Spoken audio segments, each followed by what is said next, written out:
All right, good afternoon. My name is Kevin McMahill. I'm the Sheriff of the Las Vegas Metropolitan Police Department. Thank you for joining us this afternoon. 27 years. 27 years. For 27 years, the family of Tupac Shakur has been waiting for justice. We are here today to announce the arrest of 60-year-old Duane Keith Davis, aka Keffe D, for the murder of Tupac Shakur. Davis was arrested this morning by my LVMPD criminal apprehension team, and this investigation started on the night of September 7th, 1996. It is far from over. It has taken countless hours, really decades, of work by the men and women of our homicide section to get to where we are today. Several of those detectives that are standing here with us include Detective Cliff Mogg, the lead detective on this case. He is now retired. While I know there's been many people who did not believe that the murder of Tupac Shakur was important to this police department, I'm here to tell you that was simply not the case. It was not the case back then, and it is not the case today. Our goal at LVMPD has always been to hold those accountable and responsible for Tupac's violent murder accountable. Just like we do for every homicide victim in our city. Every single victim, every life that is lost is important and remains a priority to this police department. As we methodically built this case to move forward with an arrest, it was also important that at the same time we're building towards a successful prosecution. We work closely with our esteemed District Attorney Steve Wolfson in his office to ensure that is going to happen. Mr. Davis's own words reinvigorated our case in 2018. I'm going to give you some of those details, and I'm going to introduce to you our homicide lieutenant, Jason Johansson, and he will provide you many of the details on how we got here today. Lieutenant. Thank you, Sheriff, and thank you everybody for being here today. My name is Jason Johansson, and I'm the homicide lieutenant with the Las Vegas Metropolitan Police Department.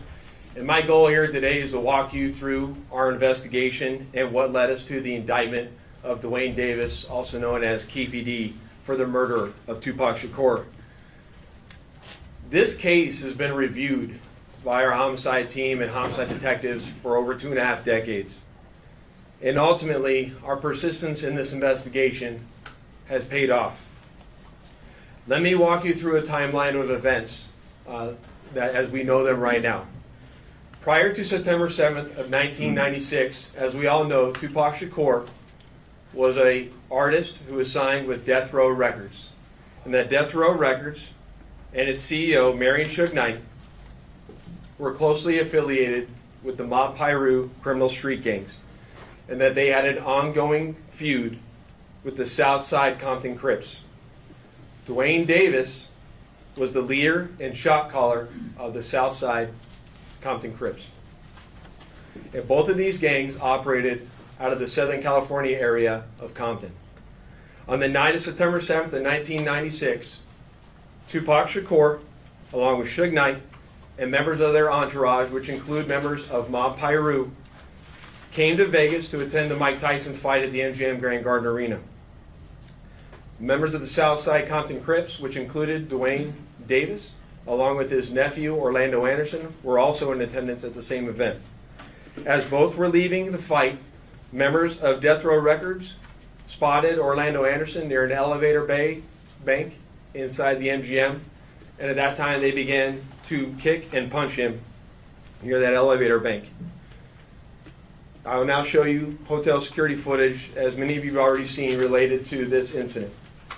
And on this incident, you will see Tupac Shakur, who's wearing a shiny satiny shirt, along with Marion Suge Knight, who's a large man in a brown suit, punching and kicking Orlando Anderson. Lower your phone.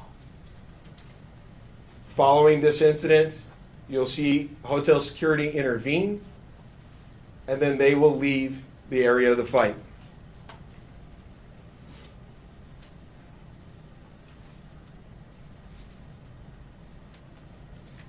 Little did anyone know that it is this incident right here that would ultimately lead to the retaliatory shooting and death of Tupac Shakur.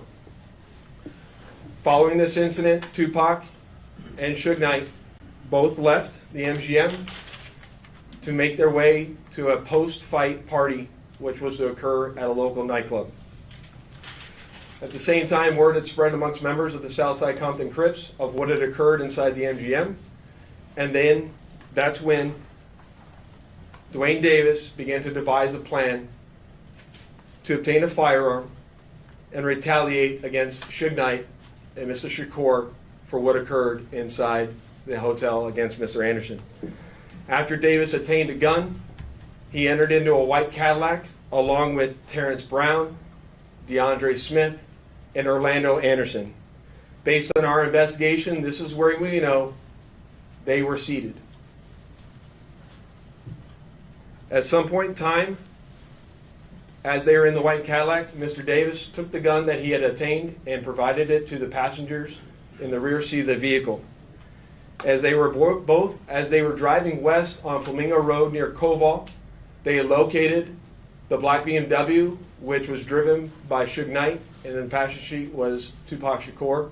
And as they turned around, they pulled up near the passenger side of that vehicle and immediately began shooting at Mr. Knight and Mr. Shakur. Following that shooting, the white Cadillac fled the area southbound on Koval, and after our officers arrived on scene, Tupac was later transported to the University Medical Center, where he was treated medically and died approximately 6 days later on September 13th.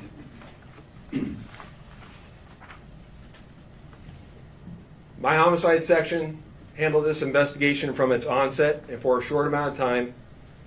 And within a short amount of time, what we knew was that we were working a gang investigation where our victims, our witnesses, and our suspects were all from Southern California and not local to Las Vegas.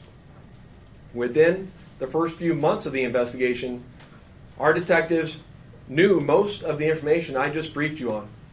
However, we never had the necessary evidence to bring this case forward and present it for criminal charges. As time went on, this case had been reviewed multiple times by different investigators assigned to my section, but it wasn't until 2018 that this case was reinvigorated as additional information came to light related to this homicide. Specifically, Duane Davis's own admissions to his involvement in this homicide investigation that he provided to numerous different media outlets. In our section, we knew at this time that this was likely our last time to take a run at this case to successfully solve this case and bring forth a criminal charge. It was at that time that this case was assigned to Cliff Mogg, a detective within my homicide section. And over the last 5 years, my section worked closely, hand in hand with the Clark County District Attorney's Office and followed a systematic investigative plan over the last 5 years. We've conducted countless interviews and corroborated numerous facts that were not only consistent with the crime scene on the night of the incident, but also corroborated and were consistent with the sequence of events that night. This ultimately led to us procuring a search warrant which was executed at Mr. Davis's residence in Henderson, Nevada. And following the execution of that search warrant, in close coordination with the District Attorney's Office, this case was presented to the grand jury, which ultimately led to Davis being indicted on charges of murder. Before I hand it off to the District Attorney's Office, I would be remiss if I didn't thank Detective Mogg and all the other detectives that were not only assigned this case and reviewed this case, but all the other detectives from other agencies that assisted us in this investigation. They know who they are, and thank you very much for all the assistance you provided. It does not go unnoticed. And lastly, one of the most important things, in my opinion, is that we need to make this be a reminder that the charge of murder does not have a statute of limitations. This agency has been and is invested in solving our cold case homicides so that we can bring closure to those families and justice for those victims of homicide. And with that, I will turn it over to the Clark County District Attorney, Steve Wilson.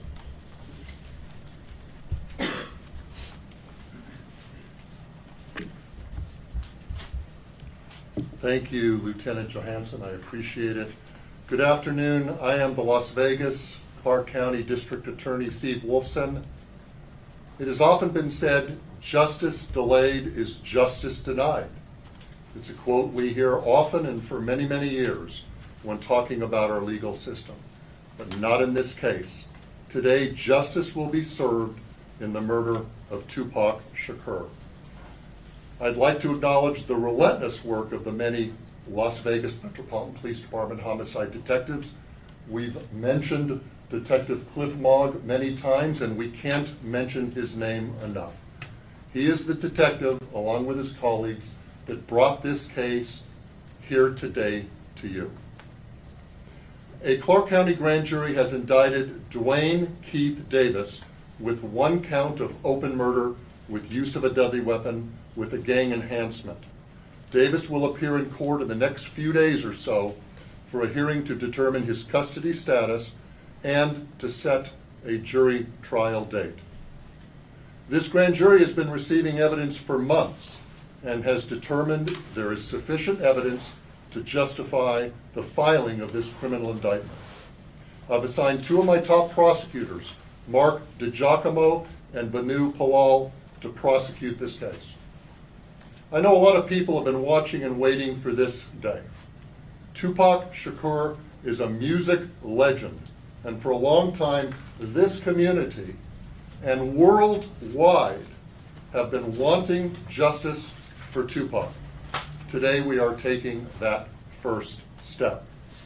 Tupac was actually quoted as saying, "Death is not the greatest loss in life. The greatest loss is what dies inside while still alive. Never surrender." Well, we didn't surrender thanks to the great work of the Las Vegas Metropolitan Police Department under the leadership of Sheriff Kevin McMahill, Lieutenant Johansson, retired Detective Cliff Mogg. I am proud to announce the return of this document. This is the indictment we've been waiting almost 3 decades for. It spells out the facts and circumstances and what justifies a Clark County grand jury in returning an indictment. Justice will be served. Thank you. Thank you, Steve. I'd just like to say that the Las Vegas Metropolitan Police Department Homicide Section year over year solves over 90% of the homicides that occur in our jurisdiction. You won't find that anywhere else in the United States. For those family members that have lost somebody that we haven't solved that case, I want you to know, just like in this case, we're not going to give up. I also say to you that as we begin, we're going to take a couple of questions. I want you to remember in your questioning that this investigation, subsequent arrest, and now indictment is only the beginning of the process. And we are committed and invested in ensuring a successful prosecution as we move forward. So with that, we'll take any questions that you might have. Sheriff, have you Ken? excuse me, Sheriff, thank you. Have you been in touch with the Shakur family, anyone within here today?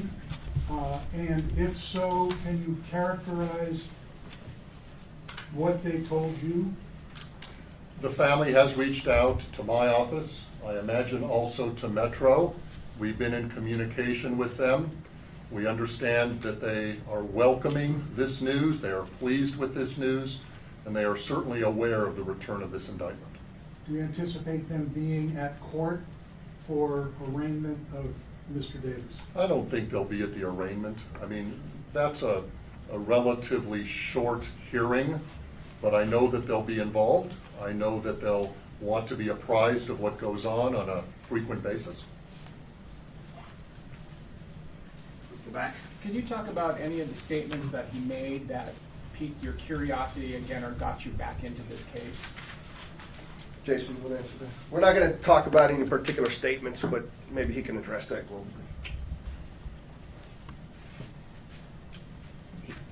What I'll say is there's a lot that's going to come out when it comes time for trial, but he provides his own series of statements that are very consistent with the evidence that we have on the scene that we've obtained through our investigation. I'll leave it at that.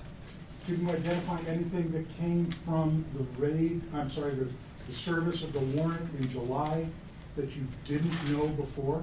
Yeah, that's a good question. What I'll say about the search warrant that we did in July, that we obtained information or evidence during that execution of that search warrant that corroborated information obtained through our investigation, and I'll leave it at that until we go to trial. Go ahead. Hello, I'm Tiffany Lane with Channel 3. So I know that this was obviously a big move. Is there anyone else being looked at this point? I know a lot of people have passed away since this incident, but is anyone else being looked at as part of this investigation still? So as I stated earlier, in this case, the only living suspect related to this investigation is Duane Davis. All other 3 suspects are deceased. Vanessa. Thank you. Vanessa Murphy, Channel 8. Steve, can you talk about the murder charge if he is not the one believed to have pulled the trigger? Yes, well, under Nevada law, and this is the law in most states in this country, you can be charged with a crime whether you're directly involved or whether you're an aider and abetter. We have an aiding and abetting statute, which provides that if you help somebody commit a crime, you can be equally as guilty. The best example is 2 guys that agree to commit a bank robbery, and one of them goes into the bank with a gun and actually commits the robbery, and the other guy is the getaway driver. Never went in the bank, but he assisted the guy that went in the bank, so he's equally guilty. That is one of the theories in this case as well. Last question.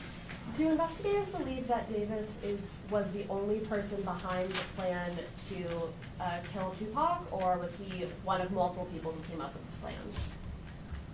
I think the best way to characterize that is Duane Davis was the shot caller for this group of individuals that committed this crime, and he orchestrated the plan that was carried out to commit this crime. And can you say how he obtained the gun or who he obtained it from? We know that he obtained it from a close associate. That a lot of the actual details of who specifically, all that come out at trial, but he obtained it from a close associate of his. Thank you for coming. Lieutenant, Appreciate it. Can you say if Davis has said anything since he